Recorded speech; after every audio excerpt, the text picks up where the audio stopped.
এখন কাউকে যদি বলি আরশাওড়া গাছ কোনটা, বা দেখেছো কি না, বা ফলসা গাছ দেখেছো কি না, তারা অবশ্য বলবে না। যেমন বইচি গাছ দেখাই যায় না। আমরা কত বইচি খেয়েছি জঙ্গলে ঘুরে ঘুরে, কত। ফেসবুকে আপনি অনেক গাছপালার ছবি পোস্ট করেন, স্থানীয় গাছ। হ্যাঁ। তো এইগুলো চর্চা আপনার কবে থেকে শুরু হলো? ও, সেই একই প্রশ্ন যে পাখির চর্চা কবে। এ তো ছেলেবেলা থেকেই। মানে আমি যে জায়গায় বড় হচ্ছি বালিতে, এই যেখানে বসে আছি এখান থেকে সাইকেল করে 1 ঘন্টা ভেতর দিয়ে গেলেই আমার বাড়ি আর কি। সেই জায়গায় তো প্রচুর ঝোপঝাড় বন জঙ্গল ছিল। আর বন জঙ্গলে ঘুরতে ঘুরতে জেনে গেছি, তখন সেরকম সায়েন্টিফিক নেম ইংরেজি নেম এসব জানতাম না। স্থানীয়ভাবেই জানি এই আরশাওড়া। আরশাওড়া আরও জানি যে তার ফল খাচ্ছি। তারপর ধরো আমরা জিলিপি ফল খাই, যেটাকে খই ভাবলা বলে। অনেক কিছুই খাই, যেমন আমড়ার পাতার গোড়াটা খাই। মানে জঙ্গলে তো অনেক কিছু খাবার রয়েছে। ফলসা গাছ ছিল তখন প্রচুর। এরকম স্থানীয় নামে জানি, যেটাকে জানা বলে আশ্চর্য লাগছে, কেননা এমনি তো লোকে এগুলো জানে, এখনকার লোক জানে না এটা অবশ্য। এখন কাউকে যদি বলি আরশাওড়া গাছ কোনটা, বা দেখেছো কি না, বা ফলসা গাছ দেখেছো কি না, তারা অবশ্য বলবে না। যেমন বইচি গাছ দেখাই যায় না। আমরা কত বইচি খেয়েছি জঙ্গলে ঘুরে ঘুরে, কত। মানে এত খেয়েছি যে পেট ভরে গেছে, বাড়িতে আর খাওয়া যাচ্ছে না। মা জিজ্ঞেস করছে কি রে, এইটুকু ভাত খাচ্ছি, কি খেয়েছিস? আমরা খুব বইচি খেয়েছি। আমাদের ওখানে জঙ্গলে বইচি গাছ ছিল, এখনও কিছু আমরা বদ্যিবাটি খালে দেখতে পাই বইচি গাছ, কিন্তু ফল ফলতে দেয় না। একটু হলেই আশপাশের লোকেরা নিয়ে চলে যায়। এইবার গাছের প্রতি আগ্রহ আস্তে আস্তে এইভাবে বেরিয়েছে। আমার সবের প্রতি আগ্রহ রয়েছে, গাছের প্রতিও রয়েছে। এমন অনেক গাছ আছে যেগুলো সাধারণ লোক সেইভাবে নাম জানে না। যেমন ধরো, কি বলবো, এই বড়লোনিয়া। বড়লোনিয়া নাম জানে না, ছোট নোনিয়াটা জানে, যেহেতু সেটা শাক হিসেবে খায়। বড়লোনিয়াটা জানে না। যেমন শ্বেত সেপুনেটা জানে, লাল সেপুনেটা জানে, যেহেতু ওগুলো খায়। ওগুলো খুব খুব রক্ত বাড়ায়, বিশেষ করে লাল সেপুনে। যাদের রক্তে হিমোগ্লোবিনের পরিমাণ কম, ওই লাল সেপুনেটা খেলে আস্তে আস্তে ঠিক হয়ে যায়। যেমন ধরো কুলেখাড়া শাক, এখন তো কুলেখাড়া দেখতেই পাওয়া যায় না। কুলেখাড়া আগে প্রচুর ছিল, আমাদের বাড়িতে ঝোলেতে দিয়ে দিত, তাতে ওই হিমোগ্লোবিন তৈরি হতো আর কি, রক্তে হিমোগ্লোবিনটা বাড়তো। এরম করতে করতে গাছ জেনেছি। পরে যখন প্রজাপতির ব্যাপারে খুব আগ্রহ হলো, আগ্রহ হওয়ার চেয়েও জানলাম যে প্রজাপতির সঙ্গে গাছের খুব একটা সম্পর্ক রয়েছে। প্রত্যেক প্রজাপতির আলাদা আলাদা গাছ রয়েছে যাতে সে ডিম পাড়ে। একটা প্রজাপতি উড়ছে, উঠতে উঠতে সে এক জায়গায় ডিম পেড়ে দিল তা নয়, কিন্তু সে আসলে তার গাছটা খোঁজে, খুঁজে সেখানে ডিম পাড়ে। আবার সে উঠতে উঠতে কোন গাছের মধু খাবে সেই গাছটা সে খোঁজে। এইভাবে সেই গাছগুলোর নাম জানতে ইচ্ছে করলো, সেইভাবে জানলাম। পরবর্তীকালে অনেকে জানতে চায়, তারা সায়েন্টিফিক নেম জোগাড় করে, মানে জানতে চায়। তখন ওই বৈজ্ঞানিক নাম জানার জন্যে কিছু কিছু বই টইও আমি সংগ্রহ করলাম। আমার বন্ধুভাগ্য খুব ভালো, যে কারণে বন্ধুরাই সেসব বই আমাকে সংগ্রহ করে দিয়েছে। কেন এমনি হঠাৎ কলেজ স্ট্রিটে গিয়ে সেসব পাবো, সেসব বই কিন্তু ওরকম নয়। সেসব বই কিন্তু পাওয়া বেশ একটু অসুবিধে। এইভাবে গাছগুলো জেনেছি, আর নিজের ভীষণ আগ্রহ রয়েছে। এই যে যেখানে বসে রয়েছি ডান দিকে গামার গাছ রয়েছে। এই গামার গাছ তো এর ফুল পুরো মহুয়ার মতো গন্ধ, গামার ফলেও দারুণ গন্ধ। আমি গামার ফল কোনোদিন খাইনি, কিন্তু আমি বাচ্চাদের খুব গামার ফল খেতে দেখেছি। যেমন আসার সময় আমি দেখতে পেলাম, এটা তো বশিপোতা জায়গাটা, এই আসার সময় দেখতে পেলাম অনেক অনেক বন আঙুরের গাছ রয়েছে। বুনো আঙুর যেটাকে বলে, হোয়াইট গ্রেপ। তার ফল অনেকে খায়, পাকা ফল। আমি ওটা কোনোদিন খাইনি, খেতে ইচ্ছে করেনি। এইভাবে গাছগুলো জেনেছি জেনেছি এবং কাজেও লেগেছে। এই এক্ষুনি আমাদের সঙ্গে সায়ারি মান্ডি বলে একটা মেয়ে আসছিল, সেইখানে রয়েছে। তার প্রজাপতির খুব আগ্রহ, ফলে সেই গাছগুলো জানতে চাইছে। সে আমাকে বলছে, আমি তাকে বলে দিচ্ছি। এইভাবে তারপর এই ধরো, আমরা আশপাশে যখন যাতায়াত করছি তখন বনকর্পূর বলে একটা গাছ পড়ে, এইখানেই বনকর্পূর গাছ রয়েছে। তার পাতা ছিঁড়ে ছিঁড়ে হাতে রাখলে যদি গরমকালে খুব মাথা মাথা ধরে যায়, ওই শুঁকলে, ওটা তো মেন্থল, তো মেন্থল যে কাজ করে সেই সেই কাজ করে, আস্তে আস্তে মাথাটা ছেড়ে যায়। এইভাবে জেনেছি আস্তে আস্তে, মূলত আগ্রহ থেকে জানা। আমাকে অনেকে বলে যে তুমি গ্রামের লোক ওই জন্যে জেনেছো। আমি গ্রামের লোক মোটেই নয়। আমার জন্ম বালিতে। আমি আমাদের গ্রামে প্রথম গেছি তখন আমার 25 বছর বয়স। মার বাড়িতে অবশ্য যেতাম, মার বাড়িতে একটু গাছপালা কম, কিন্তু আমাদের দেশের বাড়ি যেটা দাসপুর এলাকায়, যেটা কাঁসাই নদীর ধারে, সেখানে তো প্রচুর গাছপালা, প্রচুর প্রজাপতি, প্রচুর প্রজাপতি। বরঞ্চ গ্রামের লোক গাছপালা কিছুই চেনে না। একটা দুটো যেগুলো চাষ করে সেগুলো জানে, আর আশপাশে কিছু জানে।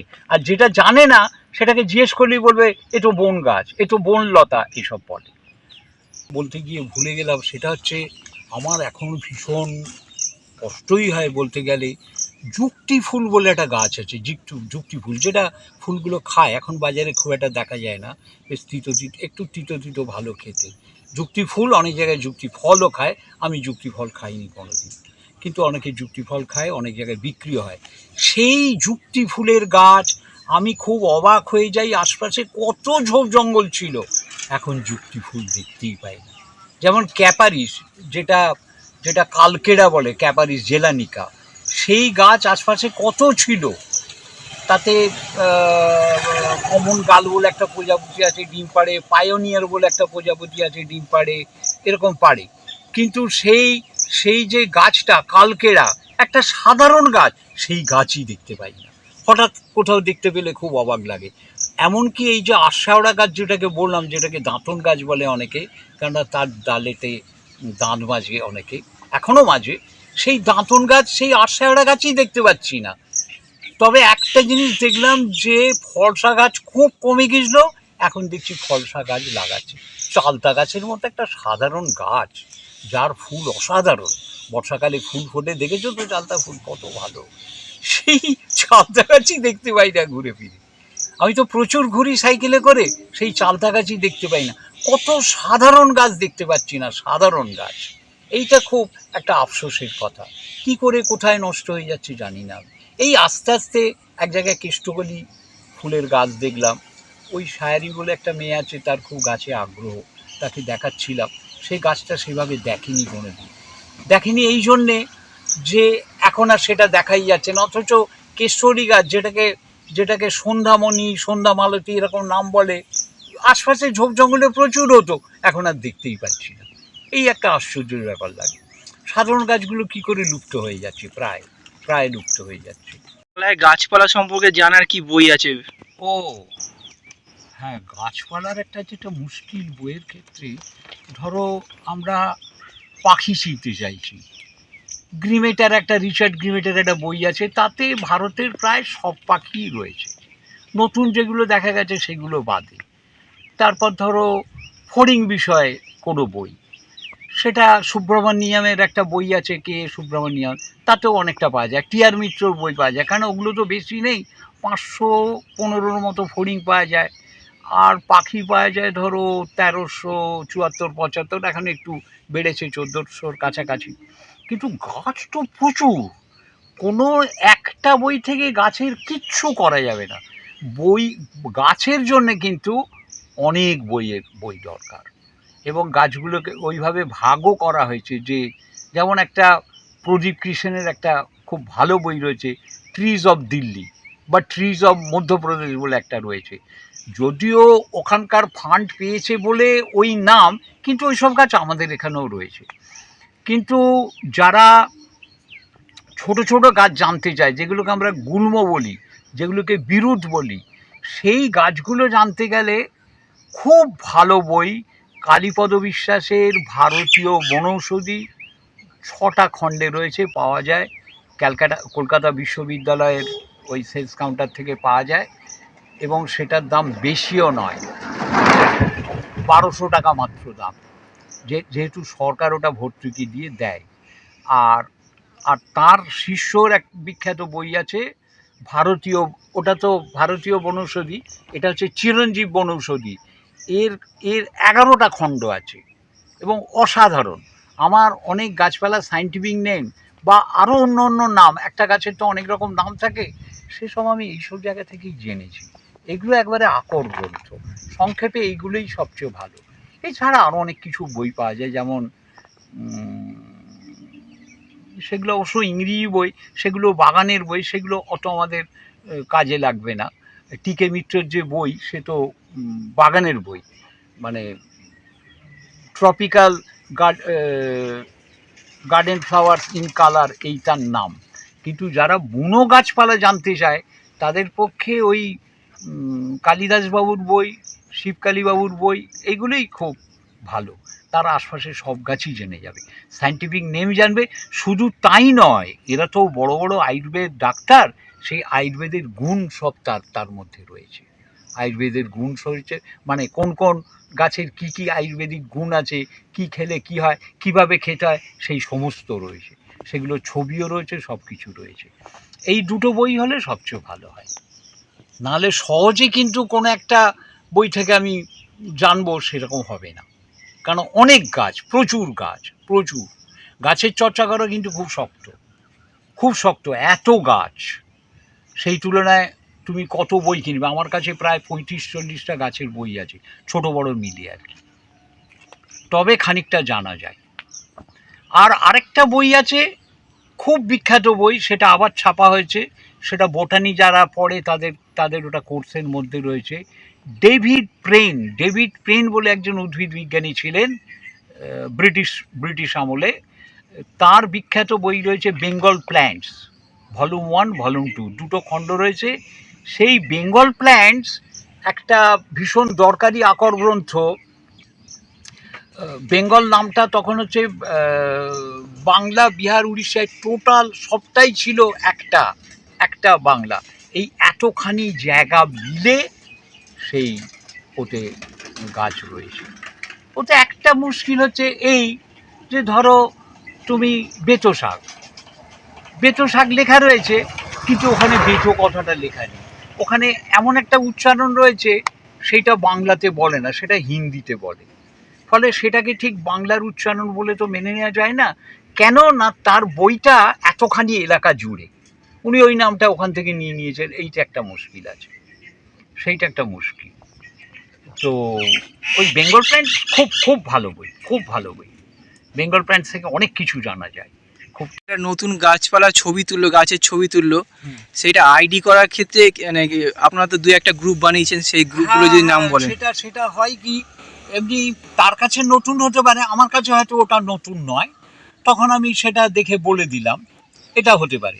আর যদি দেখি যে আমিও সেটা বুঝতে পারছি না, এই কদিন আগেই হলো দেবজিৎ মুখার্জি বলে একটি ছেলে দিয়াড়ার ওদিকে থাকে, সে দিয়াড়ার ওই বাঁশঝাড়ের যে জঙ্গল, যেখানে আমরা পাখি টাখি দেখতে যাই, বাঁশঝাড়ের যে জঙ্গল, দামা টামা থাকে যেখানে, ফ্যান্টেল, তো ওইখানে একটু ভেতর দিকে ও একটা গাছের ছবি পোস্ট করলো। আমরা ওখানে অতবার গেছি, ওই গাছটা কিন্তু আমি দেখিনি। তো আমি ওটা তো কিছু হদিশ করতে পারছি না। আমি অনেকগুলো গ্রুপ তৈরি করেছি, সেই গ্রুপগুলো হচ্ছে যে, যেমন ধরো আসকাইডিজ অফ ইন্ডিয়ান প্ল্যান্টস, আসকাইডিজ অফ ইন্ডিয়ান বাটারফ্লাইজ, আসকাইডিজ অফ ইন্ডিয়ান ড্রাগন ফ্লাই, সব মাছ ফাঁচ স্পাইডার সবের গ্রুপ রয়েছে, মথ ফথ সবের রয়েছে। তো সেখানে ওটা দিলে অনেকে বলে দিচ্ছে। এডিজ অফ ইন্ডিয়ান প্ল্যান্টসে দিলাম, সেটা তো সারা ভারতের লোক, সারা পৃথিবীর লোক দেখছে, ওখান থেকে জানতে পারা যায়। আর ওই গাছটা বিশেষ করে আমাদের এখানে স্বপ্না বিশ্বাস আর সম্রাজ্ঞী ভট্টাচার্য, এরা খুব ভালো গাছের চর্চা করে। শুধু চর্চা করে না, এদের সায়েন্টিফিক নেম বানান শুদ্ধ মনে থাকে। ওদেরকে বললে ওরাও বলে দেয়। এই গাছটা আমাকে সম্রাজ্ঞী ভট্টাচার্য বলে দিয়েছে এর সায়েন্টিফিক নেম কি। এটা এক ধরনের অর্কিড, এবং এটা ভীষণ দুর্লভ, এবং এতই দুর্লভ ও ওখানে গিয়ে ওটা খোঁজ করার চেষ্টা করবে। আমি দেবজিতের নাম্বারটা ওকে দেবো, দেবজিৎ ওকে বলে দেবে যে ঠিক কোন জায়গাটাতে পেয়েছে। এই একটা সুবিধে আছে, যেটা আমি একদম পাচ্ছি না সেটা ওই আসকাইডিজ অফ ইন্ডিয়ান প্ল্যান্টসে দিলাম, কিংবা এদেরকে জিজ্ঞাসা করলাম, এরা বললো, নাহলে ওখানে কেউ না কেউ বলে দেবে। বেশিরভাগই এইভাবে আইডি হয়ে যায়। এখন আর আইডি করতে খুব একটা সমস্যা হয় না, আগে খুব সমস্যা হতো, এই বই ঘাঁটছি। আমি একটা কথা বলবো এখানে, সেটা হচ্ছে যে ডায়মন্ড হারবারে হুগলি নদীর তীরে আমার এক বন্ধু ওখানে থাকতো। সে আমাকে বারবার বলতো, আমার এই জায়গাটাতে প্রচুর পাখি প্রজাপতি আছে, তুমি এসো। আমি একদিন চলে গেলাম, গিয়ে আমি যখন ওটা হুগলির বাঁধ, আমি যখন বাঁধে উঠলাম, উঠে আরও খানিকটা গিয়ে ওর ওর বাসস্থানটা থাকে যেখানে, আমি দেখতে পেলাম যে একটা ঝোপ গাছে একবারে একবারে গেরুয়া রঙের প্রচুর প্রজাপতি উঠছে, প্রচুর প্রজাপতি। তো আমি তো ভাবলাম যে এটা কি, গাছটা কি। কাছাকাছি গেলাম, দেখলাম গাছটাকে আমি কোনো দিন দেখতে পাইনি, কোনো দিন দেখতে পাইনি, কখনো দেখতে পাইনি, কোথাও দেখতে পাইনি। আমি কি করলাম, তার তার পাতা, তার ফল, তার একটু কাণ্ড কেটে নিয়ে বাড়িতে চলে এলাম। আর তখন এইসব ফেসবুক টেসবুক এসব ছিল না, ইন্টারনেট ছিল না। আমি জানি যে শিবকালী ভট্টাচার্য এটাকে আমি পাবই। শিবকালী ভট্টাচার্য খুলে 11টা খণ্ড, তার সূচি দেখে ভেতর দেখে পাতা উল্টে উল্টে পেলাম না। কালীপদ বিশ্বাস যেটা দেখলাম সেটাতে আমি পেলাম, সেটার নাম হচ্ছে আজিমা টেট্রাকান্থা, কাঁটা গাঁতি। কোনো কোনো গাঁটে দেখছি যে 4টে পাতা, ওই জন্যে ওই টেট্রাকান্থা বাংলাতে কাঁটা গাঁতি বলে রয়েছে। আর ওই প্রজাপতিগুলো হচ্ছে সালমান আরব, স্মল সালমান আরব, গেরুয়া রঙের, অসাধারণ। ও একমাত্র আমাদের ঘরে ওই গাছেই ডিম পাড়ে, এবং ওই গাছ কেবল সমুদ্রের ধারে, মানে যেগুলো লোনা জায়গা সেখানেই পাওয়া যায়।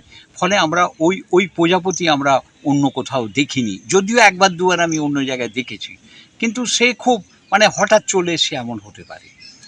সেটা কিন্তু আমি কালীপদ বিশ্বাসে পেয়েছিলাম। এখন কোনো অসুবিধে হতো না, যদি একটা ছবি তুলতাম তাহলে আসকাইটিস অফ ইন্ডিয়ান প্ল্যান্টসে দিয়ে দিতাম, বা এদের বলতাম, ওরা বলে দিত। কারণ পরে আমি স্বপ্নার সঙ্গে কথা আছে, স্বপ্না বলেছে আমি তামিলনাড়ুর দিকে অনেক ওই গাছ দেখেছি, কিন্তু পশ্চিমবঙ্গের দিকে এই গাছ নেই। এই গাছ সাগর দ্বীপ, আমাদের গঙ্গাসাগর দ্বীপ বলে যে জায়গাটা, ওইখানে রয়েছে। আর আর হলদিয়া যে জায়গাটা, হলদিয়া মানে আমি যেখানে দেখছিলাম তার উল্টো দিকেই হলদিয়া, ওইখানে রয়েছে। কারণ রাহি সোরেন বলে একজন আমাদের সঙ্গে বেরোতো, সেই রাহি সোরেন বলেছে আমাদের এখানে স্মল সলমান আরব আছে। আর আরেকবার সমজিৎ চৌধুরী বলেছিল যে এই যে গঙ্গাসাগর দ্বীপ ওইখানেও আছে, তার মানে ওখানে ওই গাছটা রয়েছে, ওই আজিমা টেট্রাকান্থা, যেটা কাঁটা গাছ। এরমভাবে তখন আইডি করা হতো, প্রচুর সময় লেগে যেত, সারা দিন লেগে যেত, বা অনেক সময় পাওয়া যেত না, এই বই ঘাঁটছি, এটা ঘাঁটছি, ওটা ঘাঁটছি, এরকম হতো। কিন্তু এখন আর সেসব দরকার নেই। আমার খুব খারাপ লাগে, আমার অনেক ধরনের অনেক বই আছে, সেই বইগুলো প্রায় কোনো কাজেই লাগে না, কারণ প্রায় প্রায় খুলি না সেগুলো। সেগুলো তো ওই মানে গুগল সার্চ করলেই পাওয়া যাচ্ছে।